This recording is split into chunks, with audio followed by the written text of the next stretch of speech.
नमस्कार दोस्तों। कैसे हैं आप लोग। मोदी सरकार के टारगेट पर कौन, दागी पीएम सीएम को हटाने वाले बिल की इनसाइड स्टोरी। आइए जानते हैं विस्तार से। विपक्ष बिहार में जारी स्पेशल इंटेंसिव रिवीजन सर और वोट चोरी के आरोपों को लेकर अभियान चलाए हुए। ऐसे समय में मानसून सत्र खत्म होने से एक दिन पहले केंद्र में सत्ताधारी एनडीए सरकार ने दागी प्रधानमंत्री, मुख्यमंत्री और मंत्रियों को हटाने वाला बिल लाकर एक बहुत बड़ी राजनीतिक बहस की शुरुआत कर दी है। विपक्ष ने जिस अंदाज में आज इस बिल का विरोध किया है वो अप्रत्याशित है। सवाल यह है कि केंद्र सरकार ने अभी इस तरह का बिल क्यों लाया और इसके पीछे असल मकसद क्या है। आमतौर पर जब कोई बिल पेश होता है तब ज्यादा विवाद होने पर उसे संसदीय समिति के पास व्यापक बहस के लिए भेजा जाता है। लेकिन इन विधेयक को पेश करने के साथ ही उसे संसद संसद की संयुक्त संसदीय समिति में भेजने का प्रस्ताव भी रख दिया गया। मतलब साफ है कि सरकार को इस बिल को पास करवाने की जल्दीबाजी नहीं है। इस बिल में 5 साल से ज्यादा सजा वाले गंभीर आपराधिक मामले में किसी प्रधानमंत्री, मुख्यमंत्री या मंत्री के 30 दिन से अधिक जेल में रहने पर पद से हटाए जाने का प्रावधान है। साथ ही रिहाई के बाद फिर उसी पद पर बहाली की भी व्यवस्था है। यही नहीं, संविधान संशोधन बिल होने के नाते इन्हें पास करवाने के लिए संसद के दोनों सदनों में 2/3 बहुमत की आवश्यकता पड़ेगी। इसके बाद ही इसे राष्ट्रपति के हस्ताक्षर के लिए भेजा जा सकता है। अभी 542 सदस्यों वाली लोकसभा के सत्ता पक्ष के मात्र 293 सांसद हैं, जबकि 2/3 बहुमत के लिए 361 वोट चाहिए। अगर न्यूट्रल पार्टियां भी समर्थन कर दें तो भी बहुमत का आंकड़ा जुटा पाना सरकार के लिए आसान नहीं है।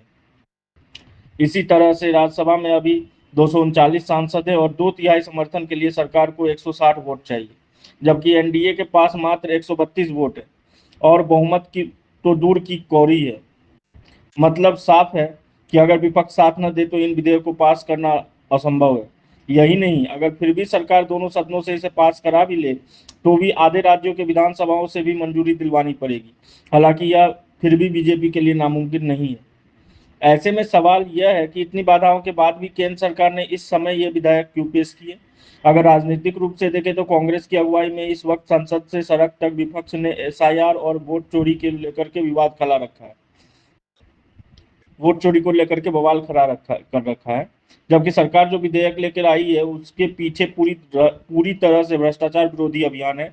पिछले कुछ वर्षों में जिस तरह से दागी नेताओं ने जेल जाने के बाद इस्तीफा नहीं दिया, वह जनता के बीच एक मुद्दा हो सकता है। आशंका है कि इन विपक्ष इन विधेयकों को जेपीसी में शामिल होने से भी इनकार कर सकता है। ऐसे में बिहार चुनाव से पहले सत्ताधारी बीजेपी और एनडीए को यह मुद्दा मिल जाएगा कि भ्रष्ट नेताओं के सफाये के अभियान में विपक्ष रोड़ा बन रहा है।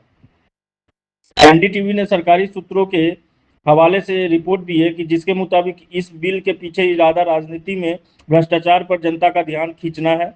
इस सोच की शुरुआत तब हुई जब दिल्ली के तत्कालीन मुख्यमंत्री अरविंद केजरीवाल भ्रष्टाचार के मामले में जेल जाने के बाद भी इस्तीफे के लिए तैयार नहीं हुए।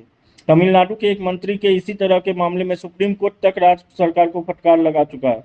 लेकिन स्थिति इसलिए बनी है, संविधान में ऐसी परिस्थितियों पर कुछ भी स्पष्ट नहीं कहा गया। शायद संविधान निर्माताओं ने मौजूदा सियासी हालातों की कल्पना तक नहीं की थी।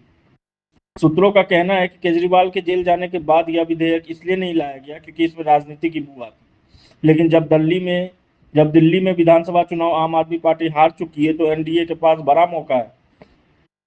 सरकारी सूत्रों के ने कहा कि इससे कोई फर्क नहीं पड़ता यदि यह विधेयक नहीं भी पास हुए, क्योंकि इसका लक्ष्य विपक्ष को कटघरे में खड़ा करना है।